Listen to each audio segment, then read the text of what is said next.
ದೇವರು ಮಧ್ಯರಾತ್ರಿ 2:30 ನಾವಿರೋಂಥ ಈ ಜಾಗ ಸಿಕ್ಕಾಪಟ್ಟೆ ನಿರ್ಜನ.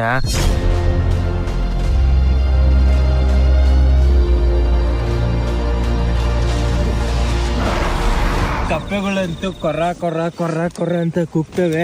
ಒಂದೊಂದ್ಸಲ ಕಪ್ಪೆಗಳು ಕೂಗೋ ಏಟಿಗೆ ಕಪ್ಪೆನಿ ಕೂಗ್ತೈತ ಅಥವಾ ಬೇರೆ ಏನಾದ್ರು ಅಗೋಚರವಾಗಿರುವಂತದ್ದು ಏನಾದ್ರು ಕೂಗ್ತೈತ ಅಂತ ಅನ್ಸುತ್ತೆ.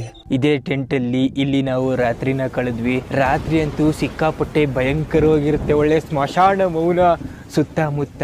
ಆದ್ರೆ ಬೆಳಗ್ಗೆ ಎದ್ದಿದ ತಕ್ಷಣ ಪೂರ್ತಿ ಸ್ವರ್ಗ.